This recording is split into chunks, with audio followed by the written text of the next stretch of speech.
அழகிய தீவான ஸ்ரீலங்கா 20 ஆண்டுகளுக்கும் மேலாக நடைபெற்று வரும் உள்நாட்டுப் போரால் புண்பட்டுள்ளது. போர் முடிந்துவிட்ட போதிலும் இந்த நாட்டில் பூரண அமைதி மலரவில்லை. அவர்களின் வாழ்க்கைப் போராட்டம் இந்தியாவில் வாழும் ஸ்ரீலங்கா அகதிகளிடம் பிரதிபலிக்கின்றது. ஊரை விட்டு அந்த மண்ணை விட்டு எங்களோட மண்ணுக்கு வந்துட்டோம். தனிமையில் தான் வாழ்ந்துக்கிட்டு இருக்கிறோம். இங்கே மனைவி பிள்ளைகளை எல்லாம் பார்த்து இப்போ 10 வருஷம் ஆகுது, 9 வருஷம் ஆகுது. மனைவி பிள்ளைகளோடு இருக்கிற மாதிரி சந்தோஷம் எதுவும் இல்லை. அப்படி ஒரு கண்ணீர் வாழ்க்கை தான் வாழ்ந்து கொண்டிருக்கிறோம்.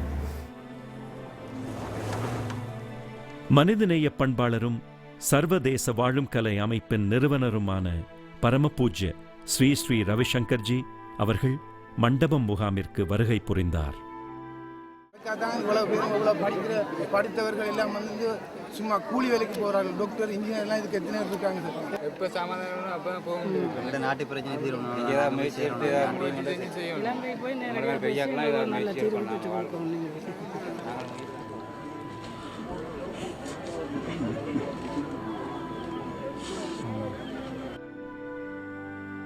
தீவு நாட்டிற்கு பலமுறை பயணித்துள்ள ஸ்ரீ ஸ்ரீ அவர்கள் ஸ்ரீலங்காவில் ஏற்பட்டுள்ள உள்நாட்டு நெருக்கடியால் மீண்டும் பயணித்தார்.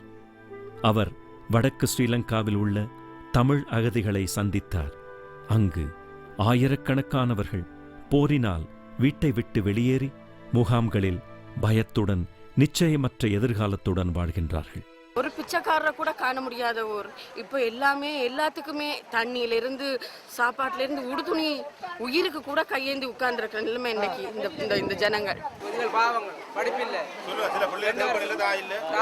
கால் இல்லை, கை இல்லை. என்னத்துக்கு எங்களுக்கு சாப்பாடு எங்களுக்கு சுதந்திரம். குருஜி வாவின்யாவில் உள்ள இடம்பெயர்ந்த மக்களை சந்திக்கிறார். இந்த நிகழ்ச்சியினால் இறைவன் அந்த கஷ்டப்படும் மக்களுடன் தெய்வீக தொடர்பை உண்டாக்குகிறார். குருஜியின் தொடர்பு பேச்சு ஆகியவை அவர்களுக்கு ஆதரவையும் நிம்மதியையும் கொடுக்கும் என நம்புகிறேன்.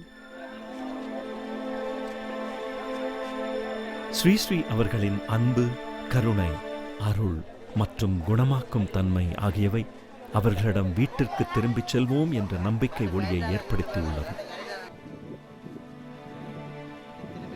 பொருளாதாரமும் நல்லா இருக்கு. மனசுக்கு ஒரு தைரியம் வச்சுக்கோங்க. நீங்களாம் இந்த சின்னவாங்க, நீங்களாம் மனசு தைரியமா வச்சுக்கோங்க.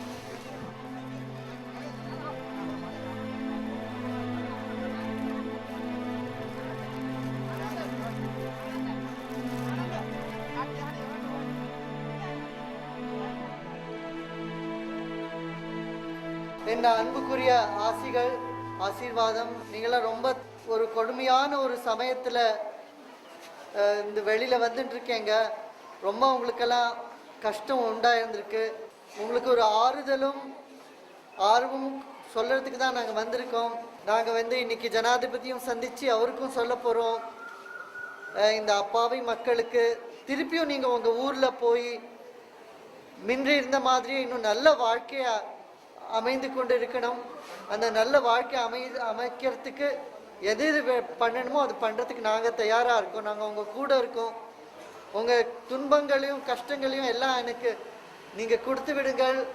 நீங்கள் மனசு இன்னைக்கு நிம்மதியாக வச்சுக்கோங்க. இது ரொம்ப கொஞ்சம் சமயம் தான் இப்படி இருக்க போகிறோம். கொஞ்சம் நேரம் தான் இந்த இடத்துல இருக்கிறது. இதுக்கு பிறகு நீங்கள் எல்லாரும் உங்கள் வீட்டில் போய் அமைதியாக நிம்மதியாக வாழ்க்கை நடத்துவீர்கள். இங்கே இருக்கிற மக்கள்லாம் நல்லா படித்து முன்ன வருவார்கள் அப்படிங்கிறத உறுதியாக நான் உங்களுக்கு சொல்கிறதுக்கு விருப்பப்படுறேன். ஸ்ரீ ஸ்ரீ அவர்கள் அதிபர் ராஜபக்சேவை சந்தித்து தமிழ் அகதிகளுக்கு உடனடியாக பாதுகாப்பான மறுவாழ்வு அளிக்க கோரினார். இடம்பெயர்ந்த மக்களுக்கு பயங்கரவாதத்திலிருந்தும் அதிர்ச்சியிலிருந்தும் மீள உதவும் வாழும் கலை பயிற்சிகளின் தேவையை ஸ்ரீலங்கா அதிபரும் ஆதரித்தார். சென்னையில் பத்திரிகையாளர்கள் கூட்டத்தில் பேசிய ஸ்ரீ ஸ்ரீ அவர்கள் தேசிய மற்றும் சர்வதேச சமுதாயம் ஸ்ரீலங்காவிற்கு உதவ முன்வர வேண்டும் என்று வலியுறுத்தினார். ஸ்ரீ ஸ்ரீ அவர்கள் சிறப்பாக தனிப்பட்ட முறையில் செயல்பட்டு இந்த பகுதியில் அமைதி பேச்சுவார்த்தைகளுக்காக கிளிநொச்சி மற்றும் யாழ்ப்பாணத்திற்கு பயணம் செய்தார். விடுதலை போராளிகளை ஆயுதங்களை துறக்க வேண்டும் என வலியுறுத்தி அமைதி மற்றும் மறுவாழ்வு என்ற மாநாட்டை ஆஸ்லோ, நார்வேயில் கூட்டி ஸ்ரீலங்காவிற்கான நீண்டகால உறுதியான தீர்வுகளை கலந்துரையாடினார்.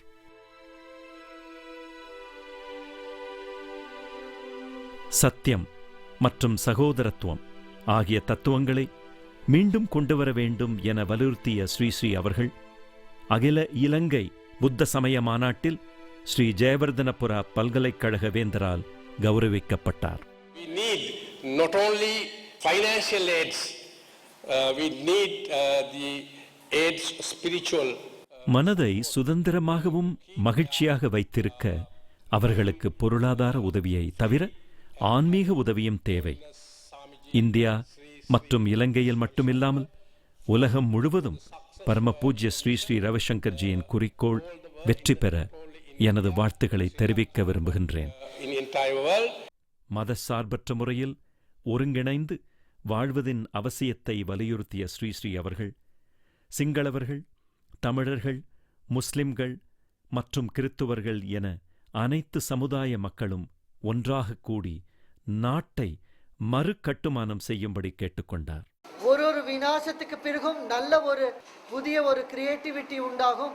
அது மாதிரி உங்க வாழ்க்கையும் ஒரு பெரிய நல்ல ஒரு சுகபூர்வமா மேலே வரும் அப்படின்னு நான் உங்களுக்கு உறுதியா சொல்றதுக்கு விரும்புகிறேன். ஸ்ரீலங்காவின் சிக்கலான பிரச்சினைகளுக்கு நீண்டகால தீர்வு காண்பதற்காக வாழும் கலை நிறுவனம் முனைப்புடன் ஈடுபட்டு வருகின்றது. 2005ஆம் ஆண்டு சுனாமி இலங்கை தீவினை தாக்கிய போது சர்வதேச வாழும் கலை அமைப்பு ஸ்ரீலங்காவிற்கு நிவாரணப் பொருட்களுடன் வந்து தங்குமிடம் மற்றும் மருத்துவ முகாம்களை அமைத்துக் கொடுத்தது.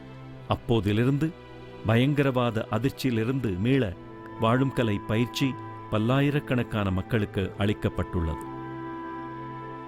எனக்கு என்ன வந்தாலும் பரவாயில்ல, நான் இதை எல்லாத்தையும் மறந்து இப்போ நான் அன்றாட அடுத்து நான் இந்த நிகழ்காலத்தில் வாழ்கிறத பற்றியும் நான் அடுத்து நான் என்ன செய்ய போகிறேன், என் குடும்பத்தை எப்படி முன்னேற்றலாம், என் பிள்ளைகளை எப்படி படிப்பிக்கலாம், நான் என்ன வழியில் இன்னும் முன்னேறி போகலாம் அப்படின்ற ஒரு நிலைமையில நானும் செஞ்சுக்கிட்டு அடுத்தவங்களுக்கு நான் இதை சொல்லிக்கிட்டு வர்றேன். வாழும் கலை அமைப்பு சுமார் 800க்கும் அதிகமான இளைஞர்களுக்கு தலைவர்களாகும் பயிற்சியை அளித்துள்ளது.